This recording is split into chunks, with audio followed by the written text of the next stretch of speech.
Chapter 1. I accidentally vaporized my pre-algebra teacher. Look, I didn't want to be a half-blood. If you're reading this because you think you might be one, my advice is close this book right now. Believe whatever lie your mom and dad told you about your birth, and try to lead a normal life. Being a half-blood is dangerous. It's scary. Most of the time, it gets you killed in painful, nasty ways. If you're a normal kid, reading this because you think it's fiction, great. Read on. I envy you for being able to believe that none of this ever happened. But if you recognize yourself in these pages, if you feel something stirring inside, stop reading immediately. You might be one of us. And once you know that, it's only a matter of time before day sends it to. And don't come for you. Don't say I didn't warn you. My name is Percy Jackson.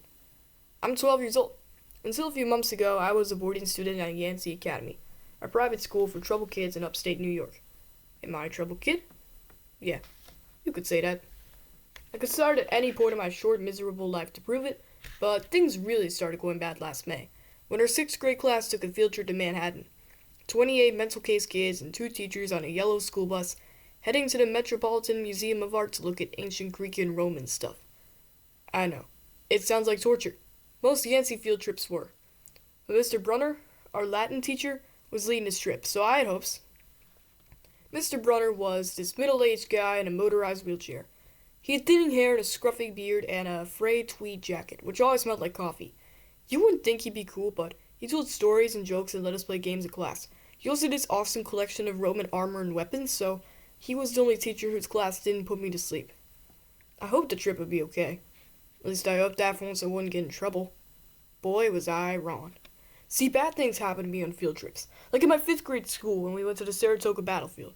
I had this accident with the Revolutionary War cannon. I wasn't aiming for the school bus, but of course I got expelled anyway. And before that, at my 4th grade school, when we took a behind-the-scenes tour to Marine World Shark Pool, I sort of hit the wrong lever on the catwalk, and our class took an unplanned swim. And time before that, well, you get the idea. This trip, I was determined to be good. All the way into the city, I put up with Nancy Bobofit, the freckly red-headed kleptomaniac girl, hitting my best friend Grover in the back of the head with chunks of peanut butter and ketchup sandwich. Grover was an easy target. He was scrawny. He cried when he got frustrated. He must have been held back several grades, because he was the only 6th grader with acne and the start of a wispy beard on his chin. On top of all that, he was crippled. He had a note excusing him for PE for the rest of his life because he had some kind of muscular disease in his legs. He walked funny, like every step hurt him, but don't let that fool you. You should have seen him run when it was enchilada day in the cafeteria. Anyway, Nancy Bobofit was stirring wads of sandwich that stuck in his curly brown hair, and she knew I couldn't do anything back to her because I was already on probation. The headmaster had threatened me with death by in school suspension if anything bad, embarrassing, or even mildly entertaining happened on this trip. I'm going to kill her, I mumbled. Grover tried to calm me down. It's okay. I like peanut butter. He dodged another piece of Nancy's lunch. That's it. I started to get up, but Grover put me back to my seat. You're already on probation, he reminded me. You know who will get blamed if anything happens. Looking back on it, I wish I'd decked Nancy Bobofit right then and there. In-school suspension would have been nothing compared to the mess I was about to get myself into. Mr. Brunner led the museum tour. He rode up front in his wheelchair, guiding us through the big, echoey galleries, past marble statues and glass cases full of really old black and orange pottery. It blew my mind that this stuff had survived for 2,000, 3,000 years. He gathered us around a 4-meter-tall stone column with the big sphinx on the top and started telling us how it was a grave marker. A stele for a girl about our age. He told us about the carvings on the sides. I was trying to listen to what he had to say because it was kind of interesting, but everything around me was talking. And every time I told him to shut up, the other teacher chaperone, Mrs. Dodds, would give me the evil eye. Mrs. Dawes was this little math teacher from Georgia who always wore a black leather jacket, even though she was 50 years old. She looked mean enough to ride a Harley right into your locker. She had come to Yancey halfway through the year when our last math teacher had a nervous breakdown. From her first day, Mrs. Dawes loved Nancy Bobofit and figured I was devil spawn. She would point her crooked finger at me and say, "Now, honey," real sweet, and I knew I was going to get after-school detention for a month. One time, after she made me erase answers out of old math workbooks until midnight, I told Grover I didn't think Mrs. Dawes was human. He looked at me real serious and said, "You're absolutely right." Mr. Brunner kept talking about Greek funeral art. Finally, Nancy Bobofit snickered something about the naked guy in a stele, and I turned around and said, "Will you shut up?" It came out louder than I meant it to. The whole group laughed. Mr. Brunner stopped his story. "Mr. Jackson," he said, "did you have a comment?" My face was totally red. I said, "No, sir." Mr. Brunner pointed to one of the pictures on the stele. "Perhaps to tell us what this picture represents?" I looked at the carving and felt a flush relief because I actually recognized it. That's Kronos eating his kids, right? "Yes," Mr. Brunner said, obviously not satisfied. "And he did this because—" Well, I racked my brain to remember. Kronos was the king god, and... God? Mr. Brunner asked. Titan, I corrected myself. And he didn't trust his kids, who were the gods, so, Kronos ate them, right? But his wife had baby Zeus and gave Kronos a rock to eat instead, and later, when Zeus grew up, he tricked his dad, Kronos, into barfing up his brothers and sisters. "Ew!" said one of the girls behind me. "And so there was this big fight between the gods and the Titans," I continued, "and the gods won." Some snickers from the group. Behind me, Nancy Boba Fett mumbled to a friend, "Like we're going to use this in real life. Like it's going to say in our job applications, please explain why Kronos ate his kids." "And why, Mr. Jackson," Brunner said, "to paraphrase Miss Boba Fett's excellent question, does this matter in real life?" "Busted," Grover muttered. "Shut up," Nancy hissed, her face even brighter red than her hair. At least Nancy got in trouble too. Mr. Brunner was the only one who ever caught her say anything wrong. He had radar ears. I thought about his question and shrugged. "I don't know, sir." "I see." Mr. Brunner looked disappointed. "Well, half credit, Mr. Jackson. Zeus did indeed feed Kronos a mixture of mustard and wine, which made him disgorge his other 5 children, who, of course, being immortal gods, have been living and growing up completely undigested in Titan's stomach. The gods defeated their father, sliced him to pieces with his own scythe, and scattered his remains in Tartarus, the darkest part of the underworld. On that happy note, it's time for lunch. Mrs. Dodds, would you lead us back outside?" The class drifted off, the girls holding their stomachs, the guys pushing each other around and acting like doofuses. Grover and I were about to follow them when Mr. Brunner said, "Mr. Jackson." I knew that was coming. I told Grover to keep going. Then I turned towards Mr. Brunner. "Sir?" Mr. Brunner had this look that wouldn't let you go. Intense brown eyes that could have been 1,000 years old and had seen everything. "You must learn the answer to my question," Mr. Brunner told me. "About the Titans?" "About real life, and how your studies apply to it." "Oh, what you learn from me," he said, "is vitally important. I expect you to treat it as such. I will accept only the best from you, Percy Jackson." I wanted to get angry. This guy pushed me so hard. I mean, sure, it was kind of cool in tournament days when he dressed up in a suit of Roman armor and shouted, "Whoa!" and challenged us, sword point against chalk, to run to the board and name every Greek and Roman person who ever lived, and their mother and what god they worshipped.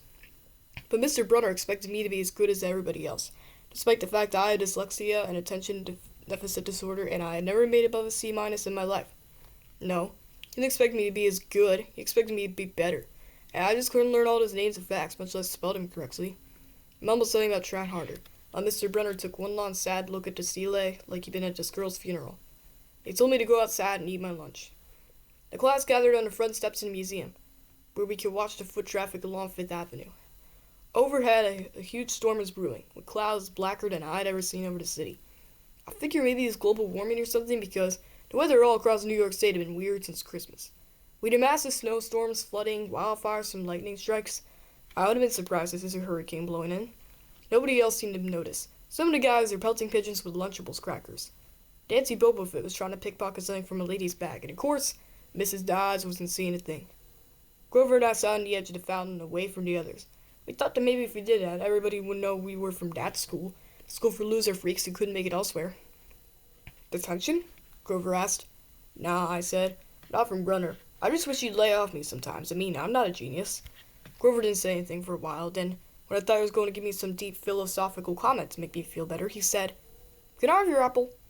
I didn't have much of an appetite, so I let him take it. I watched the stream of cabs going down Fifth Avenue, and thought about my mom's apartment, only a little ways uptown from where we sat. I hadn't seen her since Christmas. I wanted so bad to jump in a taxi and head home. She'd hug me and be glad to see me, but she'd be disappointed too. She'd send me right back to Yancey, remind me that I had to try harder, even if this meant 6th school in 6 years, and I was probably going to be kicked out again. I wouldn't be able to stand that sad look she'd give me. Mr. Brunner parked his wheelchair at the base of the handicap ramp. He ate cereal while he read a paperback novel. A red umbrella stuck up from the back of his chair, making it look like a motorized cafe table. was about to unwrap my sandwich when Nancy Bubblefoot appeared in front of me with their ugly friends.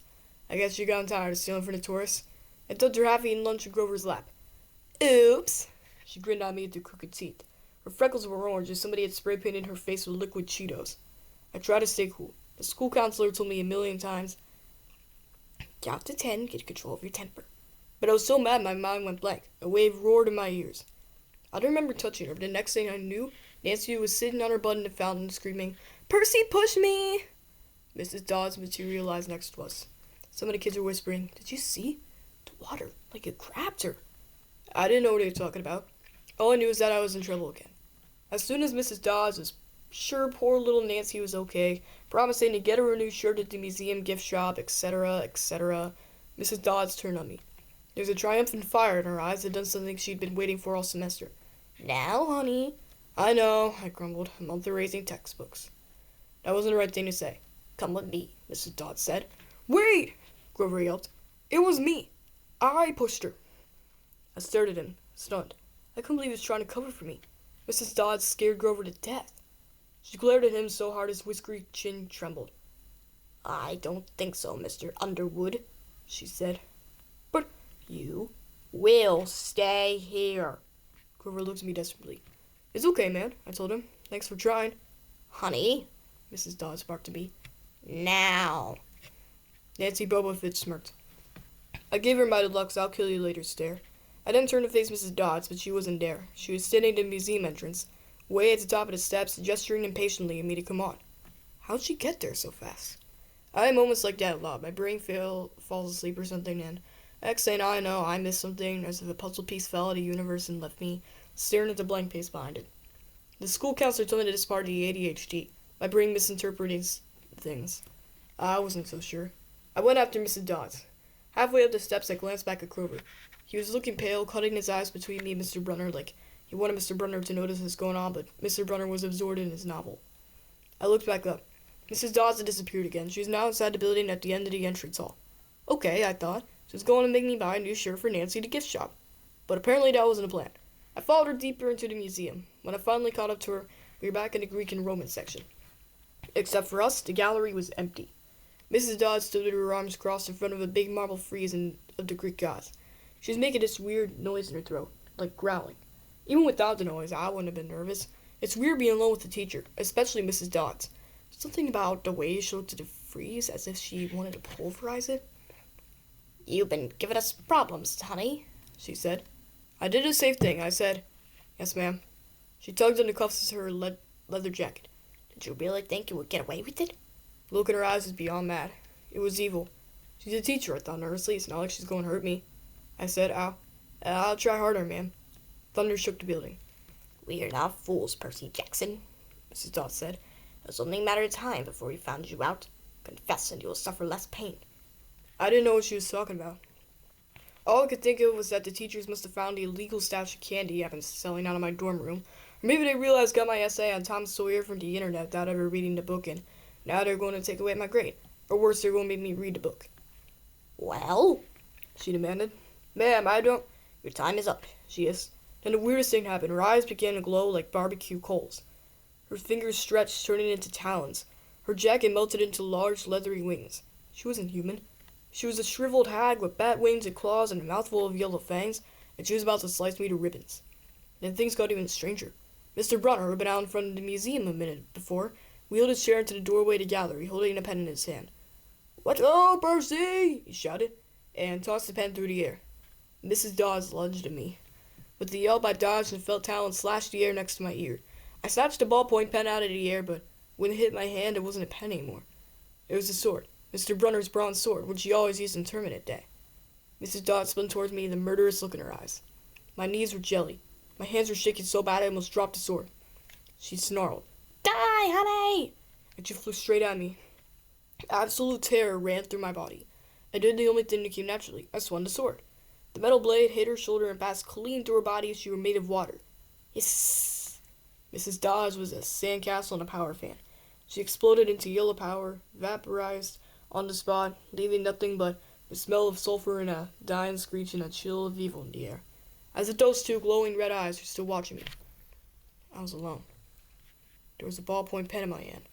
Mr. Brunner wasn't there. Nobody was there but me. My hands are still trembling. My lunch must have been contaminated magic mushrooms or something. Had I imagined the whole thing? I went back outside. It had started to rain. Grover was sitting by a fountain, a museum map tented over his hand.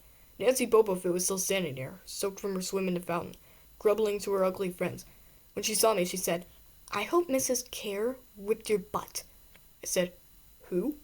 "Our teacher, duh!" I blinked. We had no teacher named Mrs. Care. I asked Nancy what she was talking about. She just rolled her eyes and turned away. I asked Grover where Mrs. Dodds was. He said, "Who?" But he paused first and he wouldn't look at me, so I thought he was messing with me. "Not funny, man," I told him. "This is serious." Thunder boomed overhead. I saw Mr. Brunner sitting under his red umbrella, reading his book as if he never moved. I went over to him. He looked up, a little distracted. "Ah, that would be my pen. Please bring your own writing utensil in the future, Mr. Jackson." I handed it over. I didn't even realize I was still holding it. "Sir," I said, "where's Mrs. Dodds?" He stared at me blankly. "Who?" "The other chaperone, Mrs. Dodds, the pre-algebra teacher." He frowned and sat forward, looking mildly concerned. "Percy, there is no Mrs. Dodds in this trip. As far as I know, there's never been a Mrs. Dodds against the Academy. Are you feeling all right?"